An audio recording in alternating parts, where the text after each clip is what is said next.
Alright, so I just got this Pioneer App Radio 4 for my 2011 Silverado Crew Cab, and basically this radio will run you around $600, maybe $500 at Best Buy or Crutchfield or something like that. But I work at Sound Advice and currently building a JL Audio demo vehicle. You know, that make it easier to sell stuff to customers. They can get a real feel for the equipment and a accurate listening environment. So, you know, adding a head unit to get rid of all that factory signal processing and add an EQ is a pretty important step. So, I mean, here's the unit itself. It's got a 6.2-inch screen. The buttons are all touch, which some may like, some may not, but you can fully program it with steering wheel controls if you have them. So it's got everything you'd expect from your normal double DIN radio these days, you know, Bluetooth audio, radio, USB, Pandora, backup camera input, all those goodies. But the main feature on this is really Apple CarPlay, which we'll get to.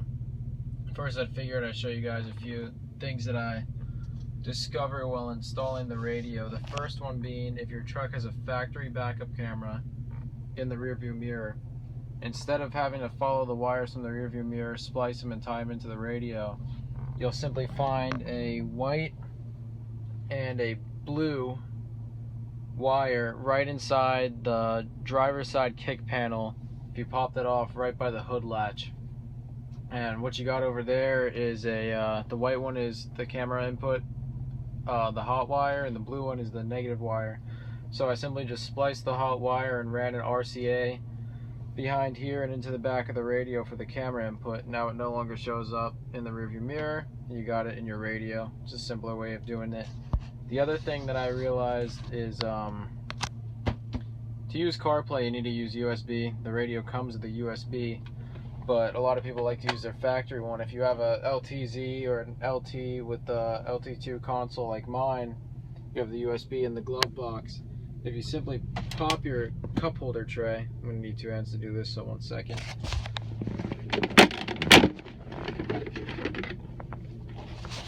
If you pop your cup holder tray out, you'll see that harness right there above the airbag control crap. That's actually the factory USB. This is a male end that goes into the console. That's the female end from the Pioneer radio. So you could just simply tie in right there and retain the use of your factory USB. So now we'll get to really the main point of this video, which is Apple CarPlay. So it's going to be as easy as plugging in your iPhone with the USB cable, as so. You'll hear your phone connect. It'll say ready. I don't know why I'm in the iPad or iPod screen, but anyways, let's shut off the dome lights so you can see a little bit better.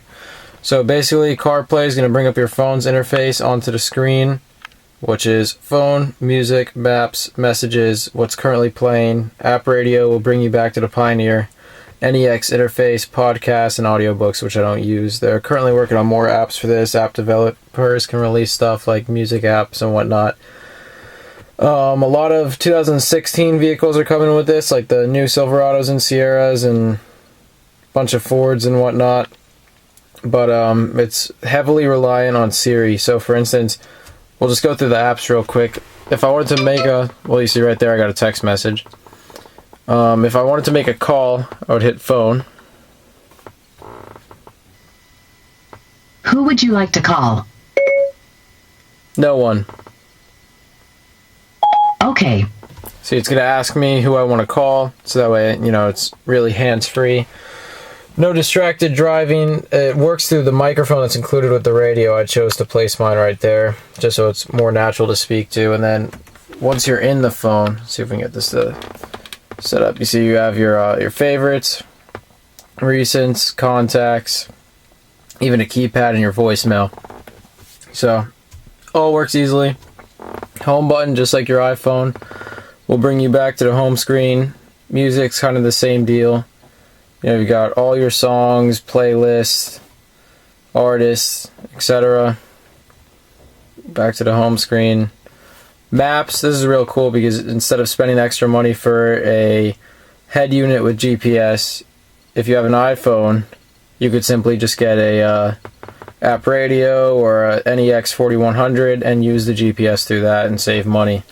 It'll give you turn-by-turn directions. Because it's nighttime, the screen's darker now instead of the white stuff. It'll pull destinations from your emails and whatnot, text messages, and give you turn-by-turn real easily. You can zoom in, move around the map, etc.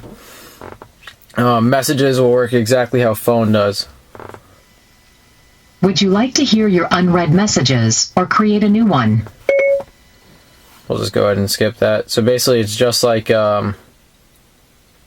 phone, you're greeted with a prompt screen, so that way it's more hands-on, hands-off, so that way you don't have to be distracted going down the road. Now the real cool part about this is if you have steering wheel controls on your truck, like mine does, you can get a SWI-RC from Pack Audio and program the controls to do what you'd like them to do. All that kind of stuff. And then the real neat thing that I figured out is you can choose one of the buttons and program to setting number 13, which is going to be voice recognition. So now if I simply hold down this button, it'll bring up Siri. And now it's completely a hands-free interface. I never have to touch the screen when I'm driving. It really is a neat way to be able to use your phone on the road, and it's very convenient.